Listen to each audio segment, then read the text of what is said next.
بسم اللہ الرحمن الرحیم۔ ہم جو ہے وہ فہم القرآن کے نام سے جو ہے وہ سورہ یاسین کا ایک کورس کا آغاز کر رہے ہیں، جس میں ہم سورہ یاسین کا پہلا رکوع آج جو ہے وہ پڑھیں گے۔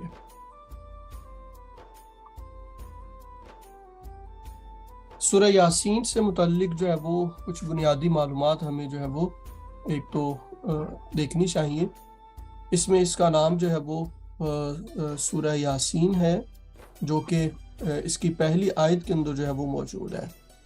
اور اس سورت کے جو ہے وہ 5 رکوع ہیں، 83 آیات ہیں، اور اس کے اندر جو کلمات ہیں وہ 729 ہیں،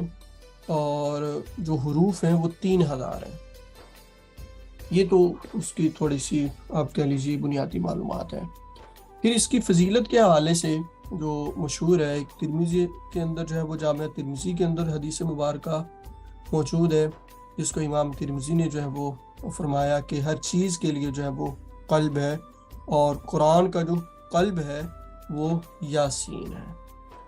اور اسی طرح ابو داؤد، یہ جو سیاستہ کی ایک دوسری بڑی جو ہے وہ کہہ لیجیے کہ کتاب ہے، وہ السنن ابو داؤد کے نام سے ہے۔ اس میں جو حدیث مبارکہ ہے وہ یہ ہے کہ نبی کریم علیہ السلام نے فرمایا کہ اپنے اموات پر یاسین پڑھو۔ اموات یعنی کہ جو انسان کا آخری وقت ہوتا ہے، اور جب جو ہے وہ کہہ لیجیے کہ بعض اوقات جو ہے وہ انسان کی جان نہیں نکل رہی ہوتی، اور آخری نزاع کا جو وقت ہے وہاں پر تو، اور اسی لیے قرب موت حالت نزاع میں مرنے والوں کے پاس جو ہے وہ سورہ یاسین پڑھی جاتی ہے، کیونکہ نبی کریم علیہ السلام نے فرمایا اپنے اموات کے اوپر، یہ موت کی جمع ہے، اس سے مراد وہ حالت ہے جب انسان جو ہے وہ مرنے کے قریب ہوتا ہے۔ اس کے بعد جو ہے وہ شان نزول کی بات کی جائے، یا نزول کا جو زمانہ ہے اس کی بات کی جائے، تو یہ مکی صورت ہے، اور یہ اپنی صورتوں کے اعتبار سے جو ہے وہ 36 نمبر یہ صورت ہے، 36، اور یہ مکہ کے اندر جو ہے وہ نازل ہوئی، اور مکہ میں جو ہے وہ اس وقت نازل ہوئی کہ جب مکہ والے جو تھے کفار و مشرکین، وہ بڑی شدت کے ساتھ یا کہہ لیجیے بڑی کشمکش تھی لمبی چوڑی، کہ جب وہ نبی کریم علیہ السلام کو رسول بھی نہیں مان رہے تھے، آپ پر جو قرآن نازل ہو رہا تھا اس کو بھی نہیں مان رہے تھے، اور یعنی کہ جو بھی چیز تھی نبی کریم علیہ السلام لے کر آتے تو ہر چیز کا جو ہے وہ انکار کر رہے تھے۔ اور یہ آپ یوں کہہ سکتے ہیں کہ مکہ کے جو ابتدائی سال تھے، ان سالوں کے اندر جو ہے یہ سورہ جو ہے وہ نازل ہوئی۔ مضامین اس صورت میں کیا ہیں، یعنی کہ کون کون سے مضامین کو اس صورت کے اندر جو ہے وہ بیان کیا گیا، تو اس میں بنیادی طور پر اسلام کے جو 3 بنیادی اصول ہیں یا ایمان لانے کی جو دعوت دی گئی ہے، ان کا تذکرہ کیا گیا ہے، اور ساتھ میں کچھ واقعات بھی ہیں جو اسی کے ریفرنس سے ہیں، یعنی کہ توحید کی بات کی گئی ہے، رسالت کی بات کی گئی ہے، اور قیامت کی۔ نبی کریم علیہ السلام نے جو ہے وہ کفار و مشرکین یا جب بھی دین اسلام کی دعوت دی تو یہ 3 چیزیں تھیں۔ سب سے پہلے اللہ تعالیٰ کی ذات کو ایک ماننا، پھر اپنے رسول ہونے کا بتانا اور اس پر ایمان لانے کی دعوت دینا، اور پھر آخرت کی قیامت ہوگی اور دوبارہ زندگی ہوگی، اور اس میں جو ہے وہ سارے کے سارے جو ہے وہ دوبارہ زندہ ہوں گے اور ایمان لے کر آئیں گے۔ تو یہ جو ہے وہ 3 بنیادی کہہ لیجئے کہ مضمون ہیں، جو کہ پوری یاسین میں ہیں، کہ کہیں پر توحید کا تذکرہ آ رہا ہوگا، کہیں پر رسالت کی بات ہو رہی ہوگی، کہیں پر قیامت کے مناظر کی بات ہو رہی ہوگی، اور اسی ضمن کے اندر جو ہے وہ کائنات کے بارے میں بھی بتایا گیا ہے، اور کائنات میں غور و فکر کرنے کی ترغیب دی گئی ہے کہ اس کائنات کو بنانے والا کون ہے، اس کائنات کو چلانے والا کون ہے۔ تو یہ کہہ لیجیے بنیادی 3 مضمون ہیں۔ اور پھر اس میں نبی کریم علیہ السلام کی جو رسالت ہے اس کو قرآن مجید کی قسم کھا کر جو ہے وہ بیان کیا گیا ہے، اور ساتھ یہ بھی بیان کیا گیا ہے کہ آپ جو ہے وہ صراط مستقیم پر ہیں اور رسولوں میں سے ہیں۔ تو یہ ایک سورہ یاسین کی بنیادی تصویر کشی آپ کہہ لیجئے، تھیم کہہ لیجئے آپ اس کو، کہ اس کے اندر یہ بنیادی 3 چیزیں ہیں۔ چلیے آگے اگر ہم چلتے ہیں تو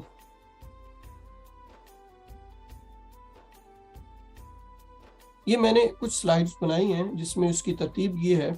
کہ ایک سائیڈ کے اوپر ایک کالم کے اندر عربی متن ہے جس میں لفظی ترجمہ مختلف الفاظ ہیں، اور دوسرے کالم کے اندر جو ہے وہ یہ لفظی ترجمہ ہے، اور تیسرے کالم کے اندر جو ہے وہ آیت اور اس کا جو با محاورہ ترجمہ ہے ہم وہ سیکھیں گے۔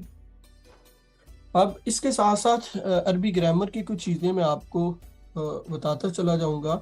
اور نشاندہی جو ہے وہ ہم جو ہے وہ کرتے چلے جائیں گے کہ اس طرح کے جو ملتے جلتے الفاظ ہیں وہ قرآن مجید کے اندر جب آتے ہیں تو ان کا مفہوم کیا ہوتا ہے، تاکہ آپ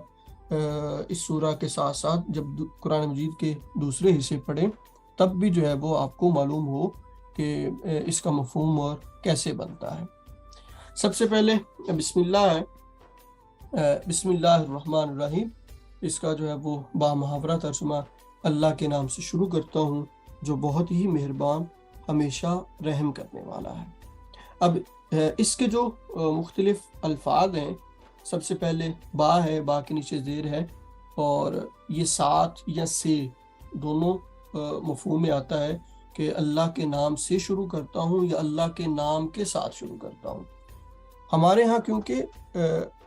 کچھ مسالک کی تقسیم ہے جس میں اہل حدیث، دیوبندی، بریلوی، اہل تشیع حضرات موجود ہیں، ہم جب ان کے تراجم دیکھتے ہیں تو وہ تھوڑا سا فرق ہوتا ہے، کسی نے ساتھ ترجمہ کیا ہے، کسی نے سے ترجمہ کیا ہے، اور کسی نے جو ہے وہ اللہ کے نام سے جو ہے وہ جو بہت مہربان ہے، شروع کا الفاظ نہیں ہے، تو یہ تھوڑا بہت فرق ہے۔ لیکن اگر ہم تینوں چاروں مسالک کے تراجم اکٹھے کر کے پڑھیں تو ان کا جو تھیم ہے یا ان کا جو مقصد ہے وہ ایک جیسا ہوگا، صرف الفاظ کی تبدیلی ہوگی۔ اور یہ میں کہا کرتا ہوں کہ آپ کوئی بھی ترجمہ پڑھیں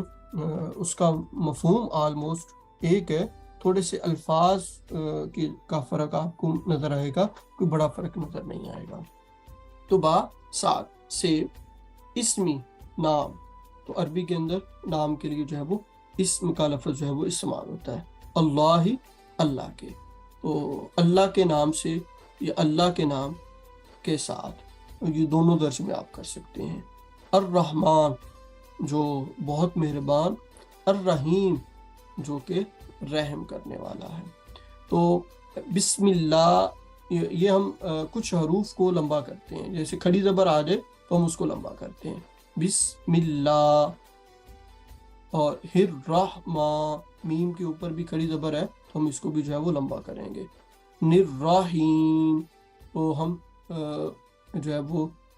ہی کو بھی لمبا کریں گے، ہا کو، کیونکہ اس کے نیچے زیر ہے اور زیر کے بعد جو ہے وہ یا آ رہی ہے تو ہم اس کو لمبا کریں گے۔ کھڑی زبر ہو، یہ دونوں کھڑی زبر ہیں، کھڑی زیر آگے آئے گی اور الٹا پیش، یہ جو تینوں جہاں پہ آ جائیں ہم نے ان کو جو ہے وہ ان حروف کو لمبا کرنا ہوتا ہے۔ اور اسی طرح کھڑی زبر کے مد مقابل ہوتا ہے جب زبر کے بعد الف ساکن آئے، ٹھیک ہے، وہ بھی لمبا ہوتا ہے، اور زیر کے بعد جب یا ساکن آئے تو یہ کھڑی زیر کے مترادف ہوتی ہے، اور جب پیش کے بعد واو آئے، آگے جو الفاظ آ رہے ہوں گے تو میں آپ کو دکھا رہا ہوں گا، تو وہ الٹا پیش کے مترادف ہوتا ہے۔ تو یہ 3 حروف جب زبر کے بعد الف آئے، زیر کے بعد یا ساکن آئے، اور جو ہے وہ پیش کے بعد واو ساکن آئے، تو یہ 3 حروف کو اگر ہم پہچان کر لیں جہاں بھی ہیں تو ہم نے ان حروف کو لمبا کرنا ہے، اور جس کے اوپر کھڑی زبر، کھڑی زیر، الٹا پیش ہو تو ہم نے ان کو لمبا کرنا ہے۔ اس کے علاوہ کسی حرف کو ہم نے لمبا نہیں کرنا، یا وہ ایک جگہ پہ مدہ جو آتی ہے وہ تو سب کو پتہ ہے کہ اس کو لمبا کرنا ہے، تو اگر مجھے تلفظ کرنے میں پہچان کرنی ہے تو 3 چیزیں، 3 حروف آپ سمجھ لیں، زبر کے بعد الف، زیر کے بعد جو ہے وہ یا ساکن، اور پیش کے بعد واو ساکن کھڑی زبر، اس کو آپ کہہ سکتے ہیں جب زبر کے بعد الف ہو، کھڑی زیر جب زیر کے بعد یا ساکن آئے، الٹا پیش جب پیش کے بعد واو آئے۔ تو یہ 3 جو حروف ہیں جب اس طرح سے آئیں تو ہم نے ان کو لمبا کرنا ہے، ادروائز ہم نے جو ہے وہ کسی حرف کو لمبا نہیں کرنا۔ تو اگر میں یہ پہچان کر لوں تو پھر جو ہے وہ مجھے کسی قسم کی ضرورت پیش نہیں آئے گی کہ میں نے کون سا لفظ لمبا کرنا ہے، کون سا لفظ لمبا نہیں کرنا۔ تو بسم اللہ کو ہم نے کیسے پڑھنا ہے؟ بسم اللہ، لام کو لمبا کریں گے کیونکہ اس کے اوپر کھڑی زبر ہے۔ پھر رحمٰ، میم کو لمبا کریں گے کیونکہ اس کے اوپر کھڑی زبر ہے۔ نررحیم، ہے کو لمبا کریں گے کیونکہ اس کے نیچے زیر اور اس کے بعد یا ساکن ہے۔ تو ہم یوں پڑھیں گے بسم اللہ الرحمن الرحیم، یہ ہم نے اس کو ایسے پڑھنا ہے۔ میں نے جو الفاظ ہیں الگ الگ سے، با کا مطلب سے ہے، اس کا مطلب نام ہے، اللہ لفظ اللہ کا مطلب اللہ ہی ہے، الرحمن جو بہت مہربان، الرحیم جو رحم کرنے والا ہے۔ اب رحمان اور رحیم کے اندر جو ایک فرق ہے اس کو بھی آپ ذہن نشین کے اندر رکھیں۔ اس میں ذرا فرق کو واضح کرنے کے لیے ایک دو چیزیں سمجھیں کہ الرحمن کے اندر رحمان، را، ہے، میم، کھڑی زبر کے ساتھ الف اور نون، یہ 5 حرف ہیں، 5 حروف ہیں۔ رحیم کے اندر را، ہے، یہ، میم، یہ 4 حروف ہیں۔ رحمان اور رحیم اس بسم اللہ کے اندر آیا، دونوں میں فرق کیا ہے؟ امام بیضاوی رحمۃ اللہ تعالی علیہ تفسیر بیضاوی کے اندر اس کا ایک جو ہے وہ فرق بیان کرتے ہیں کہ رحمان کا مطلب جو ہے جو دنیا اور آخرت دونوں میں رحم کرنے والا ہے، اس کو رحمان کہتے ہیں۔ رحمان کے اندر چونکہ وہ کہتے ہیں کہ الفاظ زیادہ ہیں، رحمان کے اندر الفاظ 5 ہیں، تو اس کا مطلب یہ ہے کہ رحمان سے مراد وہ ذات ہے جو زیادہ رحم اور مہربان ہے۔ رحیم کے اندر الفاظ کیونکہ کم ہیں تو عربی کے اندر جس کے الفاظ کم ہوں تو اس کے معنی بھی کم ہوتے ہیں، تو رحیم کا مطلب جو کم رحم کرنے والا ہو۔ اس کی وہ 2 مثالیں دیتے ہیں کہ رحمان اس ہستی کو کہتے ہیں جو اس پر بھی مہربان ہو جو اسے مانے، اور اس پر بھی مہربان ہو جو اس کو نہ مانے۔ جیسے اللہ تعالیٰ دنیا کے اندر جو ہے وہ ماننے والوں کو بھی دیتا ہے اور انکار کرنے والوں کو بھی دیتا ہے، اور رحمان کا یہ مطلب یہ ہوگا جو دنیا کے اندر بھی رحم کرے گا اور آخرت کے اندر بھی رحم کرے گا۔ لیکن رحیم کا مطلب یہ ہے کہ جو صرف ماننے والوں کو پر رحم کرنے والا ہے، اور یہ خاص ہے ایمان والوں کے ساتھ۔ اور اسی طرح جو ہے یہ قیامت والے دن صرف ایمان والوں کو جو ماننے والے ہوں گے، وہ چاہے کسی نبی کے ہوں، کسی دور کے ہوں، ٹھیک ہے نا، تو جو بھی ایمان والے تھے، جیسا کہ قرآن مجید کے اندر کفار اور ایمان والوں کا تذکرہ ہے، سب پر رحم کرنے والا ہے۔ تو رحیم کی جو ذات ہے وہ قیامت والے دن صرف ایمان والوں کو، اللہ تعالیٰ کی ذات کو اور اس کے رسولوں کو ماننے والوں پر رحم کرے گا، دوسروں پر جو ہے وہ رحم نہیں کرے گا۔ لیکن رحمان اس ہستی کو کہتے ہیں کہ جو ماننے والے کو بھی اپنی رحمت اس پر نچھاور کرے اور نہ ماننے والوں کے اوپر بھی جو ہے وہ اپنی رحمت جو ہے وہ نچھاور کرے۔ تو الرحمن جو بہت مہربان، یعنی دنیا میں بھی رحم کرنے والا اور آخرت میں بھی رحم کرنے والا، اور الرحیم جو صرف آخرت کے اندر رحم کرنے والا ہے اور اپنے پیروکاروں اور ماننے والوں کے اوپر رحم کرنے والا ہے۔ تو یہ رحمان اور رحیم کے اندر جو ہے وہ فرق ہے۔ تو اللہ تعالیٰ نے بسم اللہ کے اندر اپنے دونوں صفاتی نام رحمان اور رحیم تذکرہ شامل کیا کہ اللہ تعالیٰ کی ذات وہ ہے جو دنیا کے اندر بھی مہربان ہے اور آخرت کے اندر بھی مہربان ہوگی،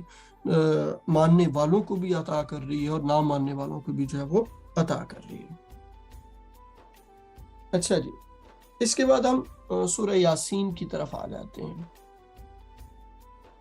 یاسین، اس کا ترجمہ، لفظی ترجمہ یاسین، یہ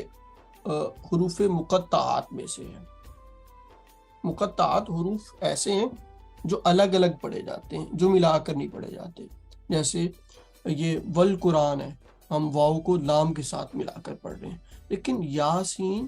یا اس طرح کے جتنے بھی حروف ہیں وہ ایک دوسرے کے ساتھ ملا کر نہیں پڑھے جاتے، الگ الگ پڑھے جاتے ہیں۔ اور یہ 14 حروف ہیں جو قرآن مجید کے اندر ہیں، جیسے سورہ البقرہ کے اندر الف لام میم ہے، طٰ ہے، حامیم ہے، ٹھیک ہے نا، نون ہے، قاف ہے، یہ مختلف صورتوں کے آغاز میں آتے ہیں، اور یہ ان کے معنی کیا ہیں یہ اللہ تعالیٰ اور اس کا رسول ہی جانتا ہے، اور ان کے معنی اور مفہوم یہ ہوں گے اللہ تعالیٰ قیامت والے دن جو ہے وہ اپنے بندوں کے سامنے جو ہے وہ بیان فرمائے گا، یہ اللہ اور اس کے رسول کے علاوہ کوئی نہیں جانتا۔ لیکن بعض مفسرین نے ان حروف سے کچھ مراد لیا ہے کہ اس سے یہ بھی ہو سکتا ہے، اس سے یہ بھی ہو سکتا ہے، اس سے بھی وہ مراد ہے، لیکن اس کا حقیقی مفہوم نہیں ہے۔ تو یاسین، یاسین یہ لمبا کر کے پڑھیں گے، یاسین، تو اس کا مطلب بھی یاسین ہے۔ والقرآن والقرآن واو جہاں پہ جو ہے عام طور پر واو کا لفظ جو ہے وہ ہم جب بھی پڑھتے ہیں اور کے معنی میں ہوتا ہے، لیکن واو کا لفظ قسم کے لیے بھی آتا ہے، قسم اٹھانے کے لیے، تو یہاں پر جو ہے یہ اور کے معنی میں نہیں ہے، یہ قسم کے معنی میں ہے۔ والقرآن، قسم ہے قرآن کی، قرآن تو الف کے اوپر کھڑی زبر ہے،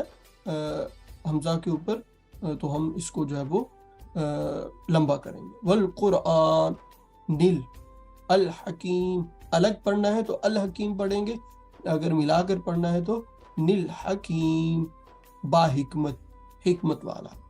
تو اس کا ترجمہ یاسین والقرآن الحکیم، کاف کو لمبا کریں گے کیونکہ زیر ہے، اور زیر کے نیچے زیر کے بعد جو ہے وہ یا کے اوپر جو ہے وہ جزم ہے، تو یہ ہم جو ہے وہ اس طرح اس کو پڑھیں گے۔ یاسین میں نے بتایا حروف مقطعات میں سے ہے، اور والقرآن الحکیم کا جو ترجمہ ہے کہ قسم ہے قرآن حکیم کی یا حکمت والے قرآن کی۔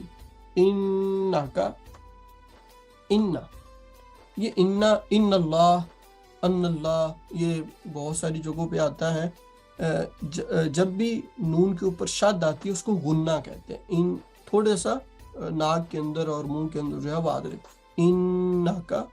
ایسے یہ لمبا نہیں کرنا کہتے اس کو غنہ کرنا کہتے ہیں تجوید کے اندر۔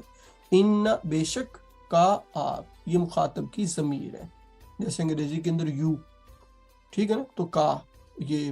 ضمیر ہے۔ ان بے شک، کا آپ، بے شک آپ، لامین المرسلین، رسولوں میں سے ہیں۔ تو لامین، لامین، یہ دو حروف کا مجموعہ ہے، لام الگ حرف ہے، مین الگ ہے، جیسے مین کو ملانے کے لیے نون کو لام کے ساتھ اس کے اوپر زبر ہے، تو لامین المرسلین، تو یہ لین کو ہم اس لیے لمبا کریں کیونکہ زیر ہے اور زیر کے بعد یا ہے، یا ساکن ہے، لامین المرسلین، کہ آپ رسولوں میں سے ہیں۔ اس کا پورا ترجمہ کیا ہوگا؟ انکا لامین المرسلین، بے شک آپ رسولوں میں سے ہیں۔ آگے الا، یہ عین ہے، لام کے اوپر کھڑی زبر ہے تو ہم اس کو لمبا کریں گے، علی صراط، یہ را کے اوپر زبر آ گئی اور ہم جو ہے وہ را کو لمبا کریں گے، اور طا کے نیچے جو ہے وہ دو زیریں وہ پڑھیں گے، اور میم ہے آگے اس کے اوپر شد ہے تو اس کو اس کے ساتھ ملانا ہے، علی صراط مستقیم، را کو لمبا کرنا ہے اور اس کے بعد کاف کو، کاف کے نیچے زیر، اس کے بعد صراط مستقیم۔ یہ جیسے نون گنہ ہوتا ہے، نون کے اوپر جب شد آئے تو میم کے اوپر جب شد آئے تو وہ بھی اس کو اسی طرح پڑھا جاتا ہے، صراط مستقیم، تو